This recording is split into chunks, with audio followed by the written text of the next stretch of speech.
Hello guys, welcome back to Tennis Paris Pros. In today's video, Alexis will be asking some questions, so like an interview of my experience at Wimbledon. So, question 1, Alexis. Okay, so obviously I know the results, but how did you do? That's a question. So I played 3 matches in my group. So there were 12 groups of 4 players, so 48 people reached the national finals at Wimbledon. And so I won my 3 matches, and then I got a bye in the main draw, and I won my first round to get to the quarterfinals, and then getting knocked out in the quarters. Question 2. Were you able to access centre court and court 1? No, unfortunately we didn't. Usually we would have got a tour around court 1, centre court, but unfortunately not with COVID, but I would have loved to, yes, of course. So, question 3. How hard was it to find white clothes to play on Wimbledon courts?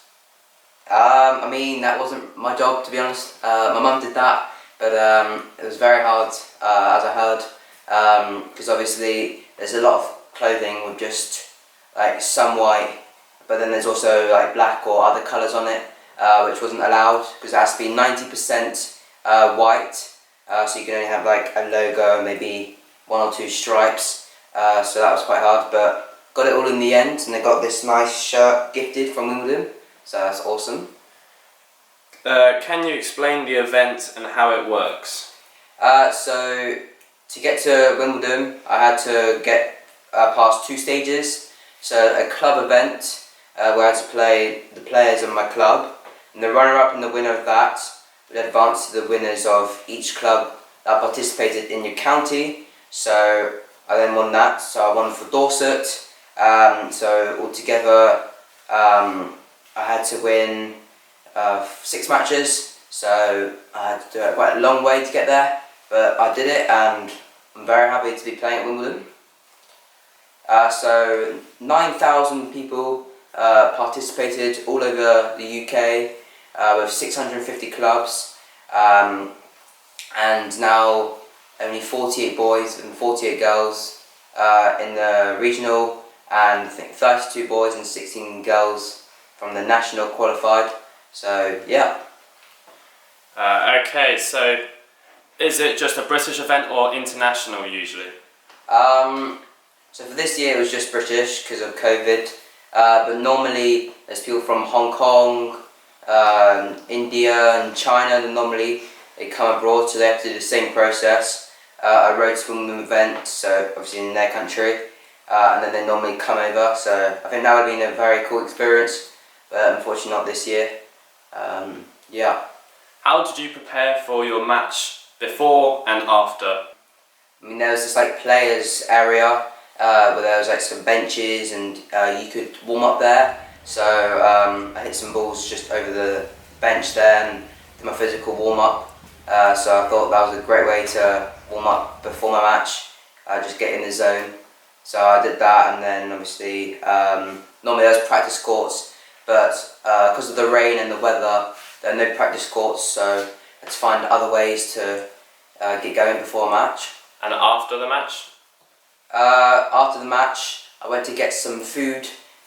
Went to get some energy in my body, some carbs, and just get some sugar as well. So yeah, I'm going to cool down, stretch.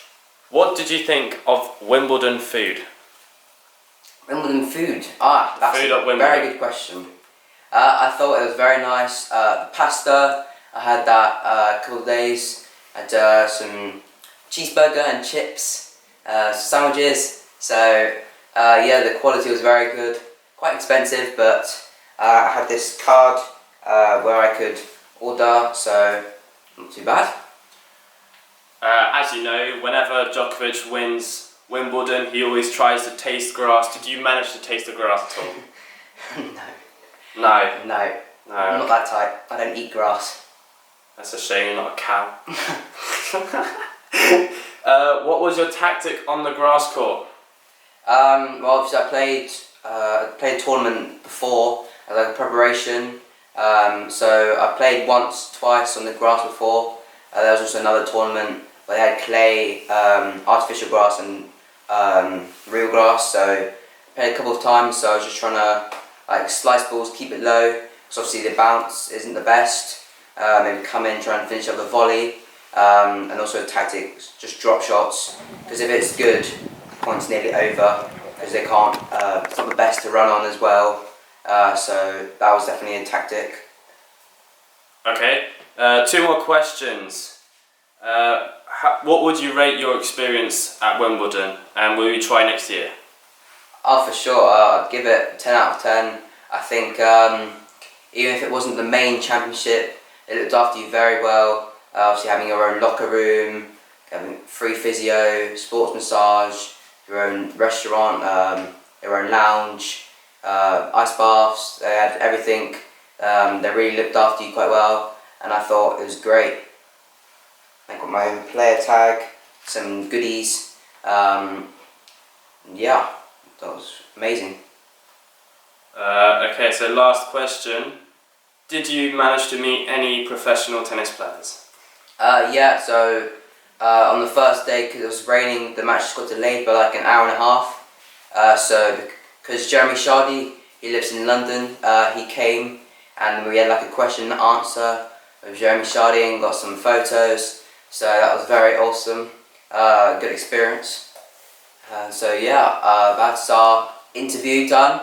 Hope you enjoyed it. If you got any other questions, leave them in the comments. Thank you. Don't forget to like, subscribe, share to your friends, and press the bell button to not miss future videos.